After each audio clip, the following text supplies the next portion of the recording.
ይህ በዓለም ላይ እጅግ ጥብቅ የሆነ እስር ቤት ነው። በዚህ እስር ቤት በሺዎች የሚቆጠሩ እስረኞች አሉ። ነገር ግን እስከ ዛሬ ድረስ ማንም እስረኛ ከዚህ አምልጦ አያውቅም። ምክንያቱም እዚህ ያለው ጥበቃ እጅግ በጣም ጥብቅ ነው። በዚህ እስር ቤት ውስጥ ሕይወታቸውን ሙሉ ያሳለፉ እስረኞችም አሉ።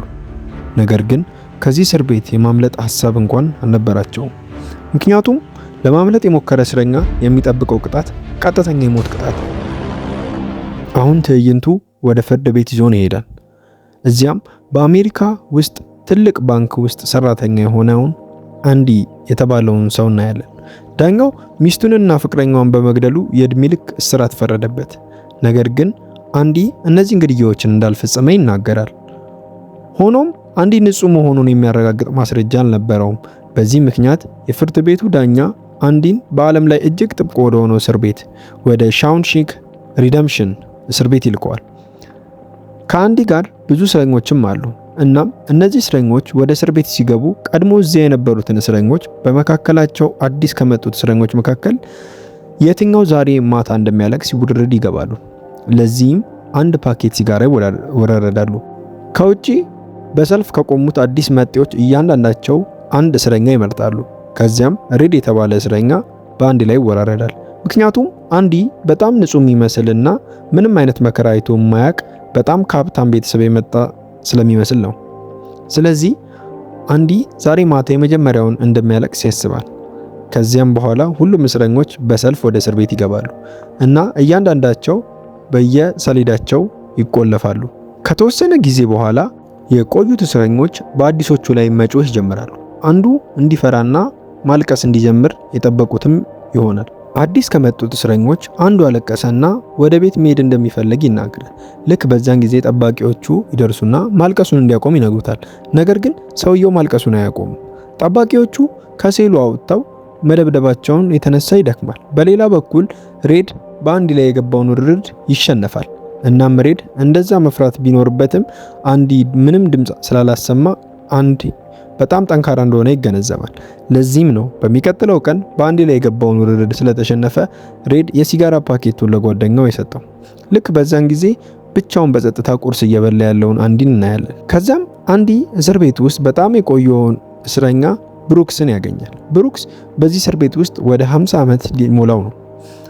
አንዲ ከብሩክስ ስለ እስር ቤቱ ትናንሽና ትልልቅ ሕጎች ስለ እያንዳንዱ እስረኛ በጥበብ ለመማር ይሞክራል። ከዚያም ብሩክስ ለአንዲ ስለ እስር ቤቱ ሚስጥር ሁሉ ይነግረዋል። እናም ከእስር ቤቱ ውጭ የሆነ ነገር እንዳመጣልህ ከፈለክ ሬድ ወደ ተባለ እስረኛ መሄድ አለብህ ይነግረዋል። ይህን የሰማው አንዲም አይዘገይም እና ቀጥታ ወደ ሬድ ሄዶ ከውጭ ማንኛውም ነገር ማስመጣት እንደምትችል ሰምቻለሁ ይለዋል። ከዛም ሬድ አዎ ማምጣት እችላለሁ፣ ነገር ግን ከዚህ ለማምለጥ ወይም ሰውን ለመግደል የማይጠቅሙ ነገሮችን ብቻ ይላል። አንዲ ለሬድ መዶሻ እንደሚያስፈልገው ይነግረዋል። መዶሻ የሚለውን ቃል እንደሰማ ሬድ መዶሻ ለምን ያስፈልጋል? በሱ ሰው ለመግደል እያሰብክ ነው ይላል። ከዚያ አንዲ አይ ማንንም አልገድልም፣ እዚህ ምንም ጠላት የለኝም ይላል። ይህን የሰማው ሬድ እነዚህ ጠላት ላይኖርህ ይችላል፣ ግን በቅርቡ አንዳንድ ሰዎች ጠላትህ ይሆናሉ ይላል። ወደ ጥቂት ሰዎች እያመለከተ አንዲን ያስጠነቅቃል። እነዚህ ሰዎች በአንተ ላይ መጥፎ ሐሳብ አላቸው፣ ስለዚህ ከነሱ ራቅ ይለዋል። በሚቀጥለው ቀን በአንዲ ጥያቄ መሰረት ሬድ መዶሻ አምጥቶለት መዶሻውን ሲያይ ሬድ መሳቅ ይጀምራል። ምክንያቱም መዶሻው መጠኑ በጣም ትንሽ ስለሆነ እናም በውስጡ ሬድ በዚህ መዶሻ በእስር ቤት ውስጥ ዋሻ ለመቆፈር 600 ዓመታትን እንደሚፈጅ ያስባል። ከዚያም በኋላ በብሩክስ በኩል ሬድ መዶሻውን ወደ አንዲ ሴል ያደርሳል። ቀናት እንደዚሁ ያልፋሉ። እናም አንድ ቀን አንዲ የልብስ ማጠቢያው ክፍል ውስጥ እያለ በአንድ መጥፎ ሐሳብ ባላቸው ሰዎች ይይዙታል። አንዲ ራሱን ከነሱ ነፃ ለማውጣት ይሞክራል። ነገር ግን በራሱ ሶስቱን ሰዎችን መቆጣጠር አልቻለም። ስለዚህ ሶስቱም በመጀመሪያ አንዲን በደንብ ይደበድቡታል። ከዚያ መጥፎ ነገር ያደርጉበታል። ይህ ሁኔታ እንደዚሁ ይቀጥላል። ሁልጊዜ አንዲን ይይዙትና ይደበድቡትና መጥፎ ነገር ያደርጉበታል። በዚህ መንገድ 2 ዓመት ያልፋል። እናም የጣሪያ ጥገና የሚያስፈልጋቸው ሰዎች ጥሪ ያደርጋል። እነዚህ ሬድ አንዲን ጨምሮ ለጣሪያው ስራ የእስረኞችን ቡድን ያዘጋጃል። እናም በጣሪያው ላይ የመመልከት ኃላፊነት የተሰጠው ሃድሊ የተባለ እጅግ ጥብቅ ለሆነ ጠባቂ ነው። ሃድሊ ለትንሽ ስህተት እንኳን ለእስረኞች በጣም የሚደበድብ በጣም ጥብቅ ሰው ነው። ሁሉም እስረኞች በጣሪያው ላይ እየሰሩ ሳለ ሃርሊ ትንሽ የተጨነቀ ይመስላል እና ለስራ ባልደረቦቹ ወንድሙ በቅርቡ እንደሞተና በአካውንቱ $30,000 እንዳለ ይናገራል። አሁን ከኔ ውጪ ወንድሜ በዚህ ዓለም ሌላ ሰው የለው፣ ስለዚህ ያ ገንዘብ የኔ መብት ነው። ነገሩ ግን ችግሩ ይህን $30,000 ወደ አካውንቴ ሳዘዋውር መንግስት ከሞላ ጎደል ሁሉንም እንደ ግብር ይወስዷል ይላል። ሃርሊ ከስራ ባልደረቦቹ ጋር ስለዚህ ነገር እያወራ ሳለ አንዲ ሁሉን ነገር ይሰማል። በጣም ትልቅ የባንክ ሰራተኛ የሆነው አንዲ ያ ገንዘብ የመንግስት ግብር ሳይከፈል እንዴት ማውጣት እንደሚቻል ያውቅ ነበር። ከዚያ በኋላ ሳያስበው አንዲ ወደ ሃርሊ ቀርቦ ሚስትህን ታምናለህ ይለዋል። ይህን የሰማው የሃርሊ ይናደዳል እና አንዲን ይዞ ወደ ጣሪያው ጠርዝ ይወስደዋል። ነገር ግን ከማውረዱ በፊት አንዴ ሚስትህ የማትከዳ የምታምናት ከሆነ ታዲያ የወንድምህን ገንዘብ በቀላሉ እኮ ወደ ሚስት አካውንት ማዘወር ትችላለህ። ያም ግብር ሳይከፈልበት መውጣት ትችላለህ። ምክንያቱም መንግስት ማንኛውም ሰው በህይወት ዘመኑ እስከ $60,000 ለሚስቱ በስጦታ መስጠት እንደሚችልና በዚያ ገንዘብ ላይ ምንም አይነት ግብር እንደማይከፍል ህግ አለው ይሏል። እናም አንዲ ከውጪ ጠበቃ ብትቀጥር ብዙ ገንዘብ ያስከፍላል፣ ነገር ግን ይህንን ስራ በነፃ ላደርግልህ እችላለሁ ይለዋል። ከዛ ሃርሊ በምላሹ ምን ትፈልጋለህ ብሎ ይጠይቋል። ለዚህም አንዲ ፈገግ ብሎ ምንም አልፈልግም ይለዋል። ስራ ሲጠናቀቅ ለጓደኞቼ ቢራ ግዛላቸው ይላል። እናም በሚቀጥለው ቀን ሁሉም እስረኞች ጣሪያው ላይ ቢራ እየጠጡ ይደሰታሉ።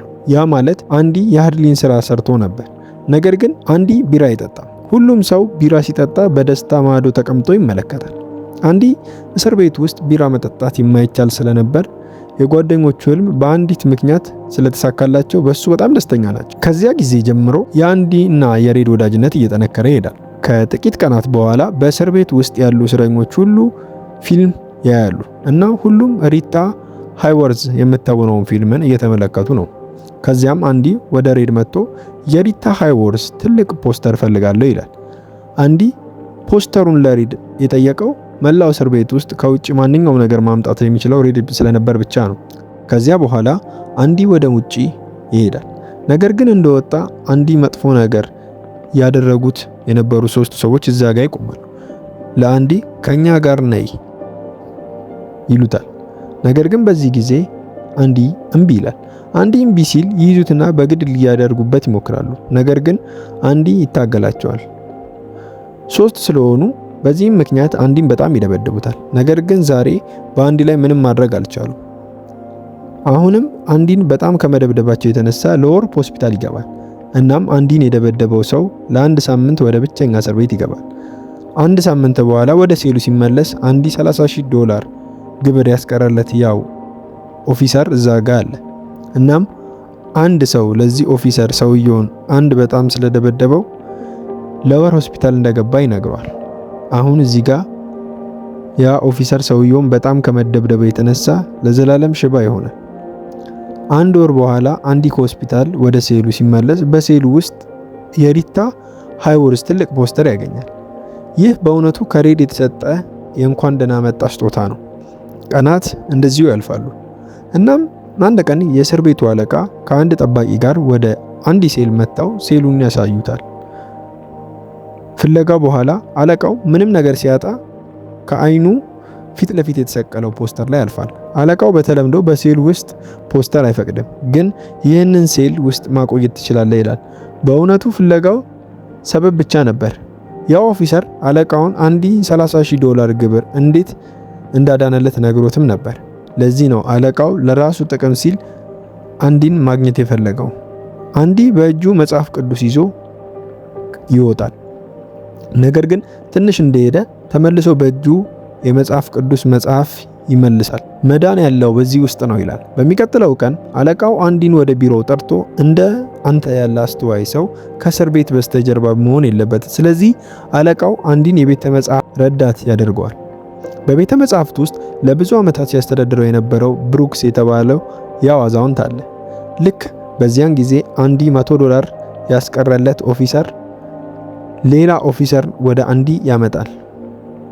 በእውነቱ በግብር ተመላሽ ጉዳይ ላይ ችግር የነበረበት አንዲ በደቂቃዎች ውስጥ ይሞላለታል። በዚህ ምክንያት አንዲ በመላው እስር ቤት ውስጥ መነጋገሪያ ሆነ። ዓመታት እያለፉ ሲሄዱ የአንዲ የሥራ ጫና እየጨመረ ይሄዳል። በዚህ ምክንያት አንዲ ረዳት ያስፈልገዋል። እናም የቅርብ ጓደኛውን ሬድን ረዳት ያደርገዋል። አንድ ቀን በቤተ መጻሕፍት ውስጥ ብሩክስ በአንድ እስረኛ ጉሮሮ ላይ ቢላዋ ይዞ ያለ ምክንያት እንደሚገድለው ያስፈራራል። በእውነቱ በመንግስት የቅጣት ጊዜው ይቅርታ አድርጎለታል። ነገር ግን ይህን እስር ቤት መልቀቅ አይፈልግም። ዛሬ በዚህ እስር ቤት ውስጥ ሙሉ 50 ዓመት አጠናቋል። መላ ህይወቱን በዚህ እስር ቤት ውስጥ አሳልፏል እና የውጭውን ዓለም ምን እንደሚመስል ሙሉ በሙሉ ረሳው። ይህ እስር ቤት ውስጥ ዓለም ነው፣ የእሱ እውነተኛ ዓለም ነው እና አንድን ሰው ቢገድል የቅጣት ጊዜው እንደሚራዘም እና በዚህ እስር ቤት ውስጥ እንደሚቆይም ያስባል። አንዲ ነገሮችን ካስረዳው በኋላ ብሩክስ በቢላዋ ሲያስፈራራው የነበረውን ሰው ይለቀዋል። አሁን ምንም እንኳን ባይፈልግም ብሩክስ ከእስር ቤት ሲለቀቅ ወደ ውጪ ሲመጣ የውጭው ዓለም ለሱ በጣም እንግዳ እንደሆነ ይሰማዋል። በ50 ዓመታት ውስጥ የውጭ ዓለም ፍጥነት በጣም ጨምሯል። ቀደም ሲል በመንገድ ላይ አንድ መኪና ሊያዩ ቢችሉ አሁን መንገዶቹ በመኪና ተጨናንቀዋል። ከጥቂት ቀናት በኋላ በሱፐር ማርኬት ውስጥ መስራት ይጀምራል። ነገር ግን የውጭው ዓለም ውስጥ ምንም ምቾት አይሰማውም። እስር ቤቱን ደጋግሞ እያስታወሰ ወደዚያ መመለስ ይፈልጋል። ለዚህ ነው አንዳንዴ ወደዚህ እስር ቤት መመለስ እንድችል ወንጀል ስፈጽም የሚያስበው። ነገር ግን በዚህ እድሜ ብሩክስ ምንም አይነት ወንጀል መፈጸም አይፈልግም። እናም በዚህ በተጨናነቀ ፈጣን ህይወት ውስጥ ብሩክስ መኖር አልቻለም እና ህይወቱ ያልፋል። ከመሞቱ በፊት እስር ቤት ለነበሩት ጓደኞችም ደብዳቤ ይጽፋል። እናም እያነበቡት ሁሉም በጣም ስሜታዊ ይሆናሉ። በተመሳሳይ ጊዜ አለቃው አዲስ ፕሮግራም የጀመረበትን እስር ቤት እናያለን። በዚህ ፕሮግራም ውስጥ እስረኞች ጠንክሮ በመስራት ገንዘብ እንዴት እንደሚገኝ እንደሚማሩ ወደ ውጭ ለስራ ይሄዳሉ። እናም እስረኞቹ ይህንን ስራ ለመስራት ይስማማሉ፣ ምክንያቱም ሁሉም የወጫቸውን አየር መተንፈስ ይፈልጋሉ። እናም በዚህ መንገድ አለቃው ከነዚህ እስረኞች ጋር ይሰራል። ነገር ግን በዚህ ፕሮጀክት አለቃው እስር ቤት ጉልበት በጣም ርካሽ ስለሆነ ብዙ ኮንትራቶችን ማግኘት ይጀምራል። እናም ውጭ ያሉት የአካባቢው የግንባታ ጉልበት ቡድኖች አለቃውን ስራቸውን በግማሽ ዋጋ በእስረኞቹ ስላሰራላቸው ምንም ስራ ያገኙ። እናም አለቃው ስራውን በግማሽ ዋጋ ያሰራው እስረኞቹን በየቀኑ ደሞዝ መክፈል ያለበት እውነተኛ ጉልበት ሰራተኞች ስላልሆኑ ነው። ለዚህ ነው አለቃው እስረኞቹን በነፃ እንዲሰሩ የሚያደርገው እና ብዙ ገንዘብ ማግኘት የሚጀምረው። እናም ይህ ገንዘብ ጥቁር ገንዘብ ነው። ነገር ግን የአንዲ የባንክ ሰራተኛ ስለሆነ ሁሉንም የአለቃውን ጥቁር ገንዘብ ወደ ነጭ ገንዘብ ይለውጠዋል፣ ማለትም ወደ ህጋዊ ገንዘብ። በእውነቱ አንዲ ይህንን ገንዘብ በዚህ ዓለም ውስጥ በሌላ ሰው ስም ያስቀምጣል። ቶሚ የተባለ አዲስ እስረኛ ወደ እስር ቤቱ ይደርሳል። ቶሚ በጣም ወጣትና በዚህ ትንሽ እድሜው ቀድሞውኑ ብዙ እስር ቤቶችን አይቷል። ቶሚ በጣም ወዳጃዊ ተፈጥሮም አለው። ለዚህ ነው እስር ቤቱ ውስጥ ካሉ ብዙ እስረኞች ጋር በፍጥነት ጓደኛም የሆነው። አንድ ቀን በምሳ ጠረጴዛ ላይ ቶሚ ለሁሉም ለብዙ ዓመታት ሲሰርቅ እንደነበር ይነግራቸዋል። ለዚህም ነው ቀድሞውኑ ወደ ብዙ እስር ቤቶችን ያየው እና በዚህ ጊዜም በስርቆት ምክንያት ወደዚህ እስር ቤት መጣ። ቶሚን ሲያዳምጥ አንዲ ከስርቆት በኋላ ደጋግማ የምትያዝ ከሆነ ያ ማለት ይህ ስራ አይጠቅምህም ማለት ነው፣ ስለዚህ መስረቅ ማቆም አለብህ ይለዋል። ቶሚ የአንዲ ንግግር ሙሉ በሙሉ ትክክል ሆኖ ያገኘዋል። ስለዚህ ቶሚ አንዲን ሬድን መጠየቅ ይጀምራል። ቶሚ ስለ ለሬድ አንዲ በጣም አስተዋይና ጨዋ ሰው ነው፣ ለምን እስር ቤት አለ ይለዋል። ሬድ አንዲ በጣም የባንክ ሰራተኛ ነው፣ ነገር ግን ሚስቱን እና ፍቅረኛውን ገደለ፣ በዚህ ምክንያት የዕድሜ ልክ እስራትን አገኘ ይለዋል። ይህንን የሰማው ቶሚ አንድ ነገር እንዳስተዋለ ሁሉ ወደ ሐሳብ ይገባል። ከዚያ በኋላ አንዲን ይጠራል። አሁን ከቶሚ ፊት አንዲና ሬድ ይቆማሉ። ቶሚ ለሁለቱም ከ4 ዓመታት በፊት ወደ አንድ እስር ቤት ሄጄ ነበር። እዚያ አንድ እስረኛ አገኘው እና ያ እስረኛ አንድ ሌሊት ሊዘርፍ ወደ አንድ ቤት እንደሄደ ነገረኝ። በዝርፊያው ወቅት የቤቱ ባለቤት ነቃ። ከመያዝ በመፍራት የቤቱን ባለቤት እና ሚስቱን ገደለ። ከዚያ በኋላ ባልና ሚስት ሳይሆኑ ፍቅረኛሞች እንደነበሩ እናም ያቺ ሴት በጣም ትልቅ የባንክ ሰራተኛ ሚስት እንደነበረች አወቀ። ከጥቂት ጊዜ በኋላ በጋዜጣው ላይ ዜናውን ሳነብ ፖሊስ እነዚህን 2 ግድያዎችን ሲመረመር የባንክ ሰራተኛ ሁለቱንም እንደገደላቸው እንደተጠረጠርኩ አወቅኩ። ስለዚህ የባንክ ሰራተኛው ሚስቱን እና የሚስቱን ፍቅረኛ በመግደል ክስ ታሰረ ይላል። እዚህ አንዲ ንጹህ እንደነበረ አወቀ። ይህንን ሁሉ ካወቀ በኋላ አንዲ ወደ አለቃው ሄዶ ሁሉንም ነገር ይነግሯል። ነገር ግን አለቃው ሆን ብሎ አያምነው፣ ምክንያቱም አንዲ ጥቁር ገንዘቡን ወደ ነጭ የሚለውጥለት እና የአለቃውን ሚስጥር ሁሉ የሚያቅሰው ስለሆነ። ስለዚህ አንዲ ከዚህ ከተለቀቀ አለቃው በተጨማሪ ገንዘብ ማግኘት አይችልም እና የጥቁር ገንዘብ ሚስጥሩም ሊጋለጥ ይችላል። ስለዚህ ለአንዲ ይህ የውሸት ታሪክ ነው፣ እንደዚህ አይነት ታሪኮችን በየቀኑ ሰማለሁ ይለዋል። አንዲ ለአለቃው ነፃ በወጣ እንኳን ሚስጥርህን አሁንም እጠብቃለሁ ብሎ ቃል ይገባለታል። ነገር ግን አለቃው አንዲ የሚናገረውን አንድንም ነገር አይሰማም። ይህ ማየት አንዲን በጣም ያስቆጣል። ለዚህም ሰው በጣም ረድቼዋለሁ፣ ነገር ግን ዛሬ ንጹህ በሆን እንኳን አይለቀኝም ይላል። ስለዚህ አንዲ በአለቃው ላይ ይጮሃል። ከዛም አለቃው አንዲን ለአንድ ወር ወደ ብቸኛ እስር ቤት ይጥለዋል። እናም ከዚያ በኋላ ቀጥታው ወደ ቶሚ ሄዶ ለአንዲ የነገርከውን ሁሉ ነገር እውነት ነው ብሎ ይጠይቀዋል። ቶሚ አዎ ሙሉ በሙሉ እውነት ነው። ከዚያ በኋላ ቶሚን ወደ ፍርድ ቤት ብትጠራ ለዚህ መመስከር ትችላለህ ብሎ ይጠይቀዋል። ቶሚ አዎ ለዚያ ዝግጁ ነኝ። ይህንን እንደሰማ አለቃው ከላይ ላለው ጠባቂ ምልክት ይሰጣል። እናም ጠባቂው ቶሚን በጥይት ይገድለዋል። ከዚያ በኋላ አለቃው ወደ አንዲ ሄዶ ቶሚ ለማምለጥ ሲሞክር በጥይት እንደተገደለ ይነግረዋል። ነገር ግን አንዲ ቶሚ ለምን እንደተገደለ ይረዳል። እናም በውስጡ አለቃው በጣም ክፉ ሰው እንደሆነ ያስባል። አንዲ ለአለቃው ከዛሬ ጀምሮ ስራህን ፈጽሞ እንደገና አልሰራም ይላል።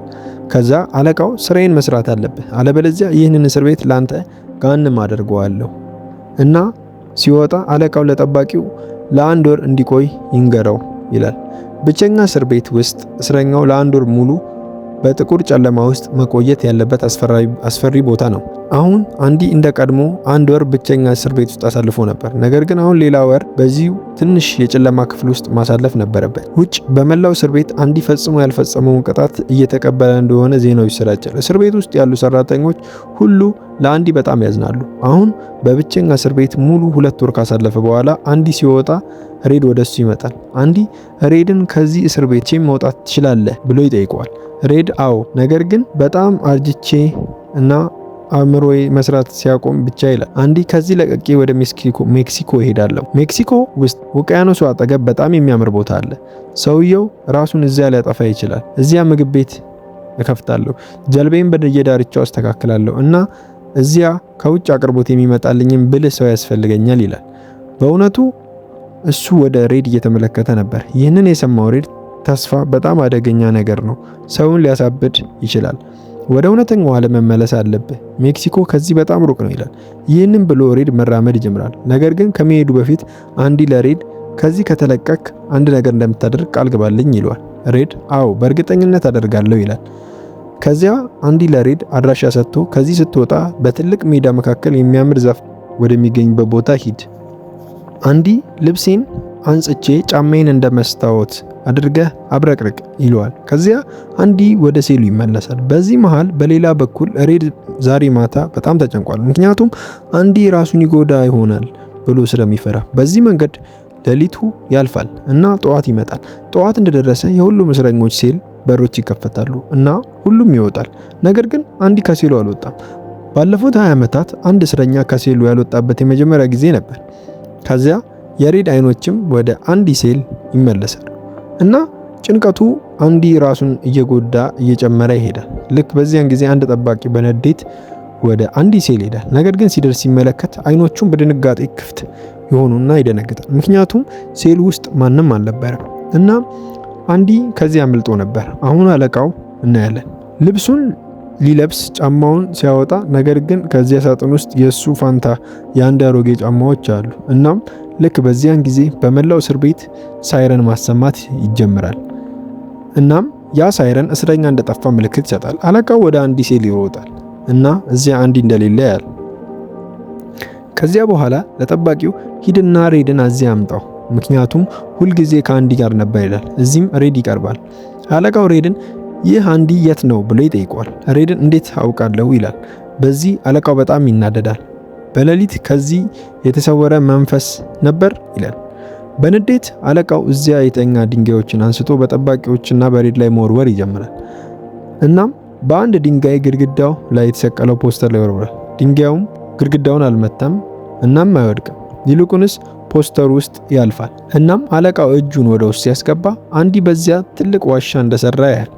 ይህ ግድግዳ በጣም ጠንካራ ስለነበር ሁሉንም ያስደነግጣል። ያለ ማሽን በዚያ ግድግዳ ውስጥ ዋሻ መቆፈር እንደማይቻል ፈጽሞ ያውቁ ነበር። ነገር ግን አንዲ የማይቻለውን ሁሉ ነገር አድርጎ ከዚያ አመልጧል። ከዚያ በኋላ ሁሉም ጠባቂዎች አንዲ የወጣበትን ቦታ ያሉ።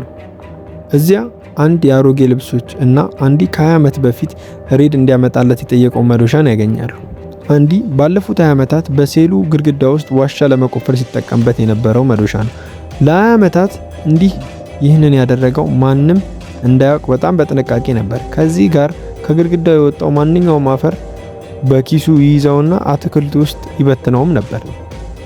የመጨረሻ ጊዜ አንዲ ለአለቃው ሲሰራ የአለቃውን የጥቁር ገንዘብ ሰነዶች ሁሉ ከራሱ ጋር አድርጓል። እናም የነበረው መጽሐፍ ቅዱስ በአለቃው መቆለፊያ ውስጥ ልክ ከፊቱ በሚያምር ሁኔታ አስቀመጠው። መጽሐፍ ቅዱስ ሳይሆን ሰነዶቹ እንደሆኑ እንዲመስል አድርጎ እንዲሁም የአለቃውን እንዲያጥብ የሰጠውን ልብስ አንዲ በመጀመሪያ የአለቃውን ልብስን ለበሰ።